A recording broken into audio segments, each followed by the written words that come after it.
আজ চিকেনের একটা নতুন রেসিপি নিয়ে আমি রাজেশ্বরী চলে এসেছি নতুন একটি ভিডিও নিয়ে। খেতে বড় ভালোবাসি আপনাদের প্রিয় এই চ্যানেলে। আজ আমি এই ডিশটার নাম রেখেছি হালকা ফুলকা চিকেন পার্ট 2। চিকেনের এই রেসিপিটা ভীষণ সহজ, ভীষণ টেস্টি এবং খুব তাড়াতাড়ি একটা তৈরি হয়ে যাওয়া পদ। আর প্রকৃতই অর্থে হালকা ফুলকা, যেহেতু এতে মশলাও খুব কম পড়ে। চলুন তাহলে শুরু করি। কড়ার মধ্যে সর্ষের তেল দিয়ে আমি এইখানে বড় বড় করে আলু কেটে রেখেছিলাম আর সেইগুলো ভাজতে বসিয়ে দিয়েছি। আলুগুলো একটু লাল লাল করে ভাজতে হবে। আলু এইখানে লাল লাল করে ভাজা হয়ে গেলে সমস্ত আলুগুলো আমি এখানে একটা পাত্রের মধ্যে তুলে রাখলাম। এইবার আমি এখানে দুটো ছোট সাইজের পেঁয়াজ নিয়েছি, তাকে আগে ভালো করে পরিষ্কার করে নেব। আর তারপর একটু মিডিয়াম সাইজের কিউব করে এইখানে আমি পেঁয়াজগুলোকে কেটে রাখছি। এই মাংসের পদটিতে খুব মিহি করে পেঁয়াজ কাটার দরকার পড়ে না। একটু বড় করে পেঁয়াজের কিউব রাখলেও এই রান্নাটা কিন্তু বেশ টেস্টি তৈরি করা যায়। দেখুন আমি কীরকম বড় বড় করে এইখানে কেটে রেখেছি। আপনারাও একটু বড় সাইজ করেই পেঁয়াজগুলো কেটে রাখবেন। অন্যদিকে আমি মাংসগুলো একটু ছোট সাইজ করে কেটে রেখেছিলাম, যেহেতু আমার কাছে ব্রেস্ট পিস আর লেগ পিস মেলানো ছিল। আর আমি মাংসগুলো ম্যারিনেট করে রেখেছিলাম আদা রসুনের পেস্ট, লঙ্কা গুঁড়ো, হলুদ গুঁড়ো, সামান্য পরিমাণ নুন, একটা ডিম, গোলমরিচের গুঁড়ো আর কর্নফ্লাওয়ার দিয়ে। আপনারা এখানে স্ক্রিনে দেখতে পাবেন আমি কিভাবে ম্যারিনেশন করেছিলাম তার পুরো পদ্ধতিটা।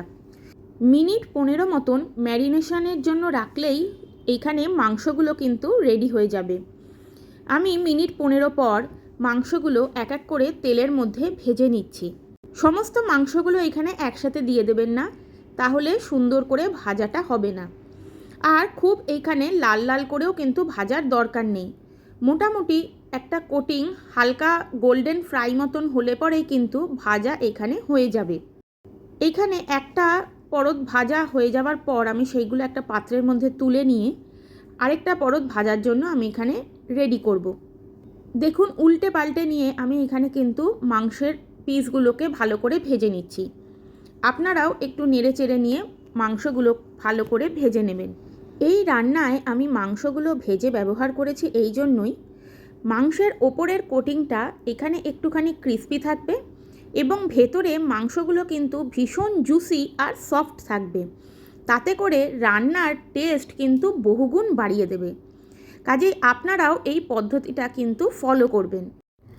যেহেতু এই মাংসের রেসিপিতে মশলা বেশি ব্যবহার হবে না, তাই জন্য কিন্তু এইভাবে ভেজে রান্না করলে এই মাংসের প্রিপারেশনটা খেতে কিন্তু ভীষণ সুস্বাদু হবে। আমার এখানে থার্ড ব্যাচের মাংসটাও কিন্তু মোটামুটি ভাজা হয়ে গেছে। দেখুন কীরকম লাল লাল করে আমি ভেজেছি। খুব বেশি কড়া ভাজা এখানে হয়নি, অল্প তেলের মধ্যে দিয়েই মাংসটা আমি এখানে ভেজে নিয়েছিলাম। দেখুন কীরকম সুন্দর দেখতে হয়েছে এখানে মাংস ভাজাটা। আপনারাও ঠিক এই রকমভাবেই মাংসটা ভেজে নেবেন। এইবার আমি ওই ভাজা তেলের মধ্যেই আরেকটুখানি সাদা তেল ব্যবহার করলাম আর একটুখানি বাটার আমি এখানে ওই তেলের মধ্যে দিয়ে দিলাম। এই বাটার আর তেল মিশিয়ে যদি রান্নাটা করা যায় তাহলে কিন্তু খেতে বেশ ভালো লাগে। আমি এখানে দুটো তেজপাতা দিয়ে দিয়েছি আর ফোড়ন হিসাবে গরম মশলা আমি এখানে ব্যবহার করছি। দুটো মতন এলাচ, দুটো দারচিনি আর 3-4টে লবঙ্গ, এইটুখানি দিলেই কিন্তু যথেষ্ট। এইখানে গোটা গরম মশলাগুলো তেলের মধ্যে ভাজা হয়ে গেলে বড় বড় কিউব করে কেটে রাখা পেঁয়াজগুলো আমি এইখানে ভালো করে ভেজে নিচ্ছি। আচ্ছা, খুব কড়া করে এখানে কিন্তু পেঁয়াজগুলো ভাজার দরকার নেই। পেঁয়াজগুলো একটু নরম হয়ে গেলে আর সামান্য গোল্ডেন ব্রাউন রং হলেই কিন্তু এক এক করে অন্যান্য উপকরণগুলো দিতে থাকতে হবে। এইখানে আমি একটু বড় সাইজ করে পেঁপে আর গাজর কেটে রেখেছিলাম এই মাংসের মধ্যে দেব বলে। আপনারা চাইলে এর মধ্যে বিনস বা অন্যান্য কোনো সবজিও অ্যাড করতে পারেন। আমি এখানে শুধু গাজর আর পেঁপে দিয়েই এই রান্নাটা রেডি করব। আমি এখানে গাজর আর পেঁপেগুলো এই পেঁয়াজের সাথে তেলের মধ্যে দিয়ে একটুখানি নাড়াচাড়া করে নিচ্ছি। আর তার মধ্যেই দুটো কাঁচা লঙ্কাও এখানে আমি দিয়ে দিলাম তেলের মধ্যে। ভালো করে নাড়াচাড়া করিয়ে নেওয়ার পর 1 চামচ রসুন বাটা আর 1 চামচ আদা বাটা আমি এখানে দিচ্ছি। এর থেকে বেশি আমি রসুন বা আদা বাটা কোনোটাই ব্যবহার করব না। সেইটাও ভালো করে তেলের মধ্যে নাড়াচাড়া করে নিলাম। আর তারপর একটা ছোট সাইজের টমেটো আমি বেটে রেখেছিলাম, সেইটাও এই তেলের মধ্যে দিয়ে দিলাম। সমস্ত সবজিগুলোর সাথে এই কাঁচা টমেটো বাটাটাও কিন্তু ভালো করে তেলের মধ্যে নাড়াচাড়া করে নিতে হবে, যাতে এর কাঁচা গন্ধটা আর না থাকে। খানিকক্ষণ নাড়াচাড়া করে নেওয়ার পর তারপর আমি একে একে সামান্য পরিমাণ হলুদ গুঁড়ো আর তার থেকেও কম পরিমাণ গুঁড়ো লঙ্কা আমি এখানে দিয়েছি, আর 1 চামচ মতন দিয়েছি এখানে গোটা গোলমরিচের গুঁড়ো, আর দিলাম একটুখানি ধনে গুঁড়ো আর সামান্য পরিমাণ জিরে গুঁড়ো। সবই কিন্তু ছোট চামচের 1/2 চামচ মতন আমি এখানে ব্যবহার করেছি। এই সমস্তগুলো একসাথে দিয়ে আমি ভালো করে তেলের মধ্যে আর এই সবজির সাথে কিন্তু নাড়াচাড়া করে নিচ্ছি। মশলাগুলো একটু ভালো করে নাড়াচাড়া করে নিলে পরে মশলার কাঁচা গন্ধটা ছাড়বে না। তারপর আমি কি করলাম, স্বাদ মতো নুন আর সামান্য পরিমাণ চিনি আমি এখানে দিয়েছি। আপনারা নুন চিনির ব্যালেন্সটা আপনাদের ইচ্ছা মতন করে নেবেন। সমস্ত কিছু একসাথে দিয়ে ভালো করে এখানে আমি নাড়াচাড়া করে নিচ্ছি তেলের মধ্যে দিয়ে। আর তারপর ভেজে রাখা মাংসগুলো আমি এখানে এই সবজিগুলোর সাথে দিয়ে সেইটাও মশলার সাথে ভালো করে মাখিয়ে নিচ্ছি।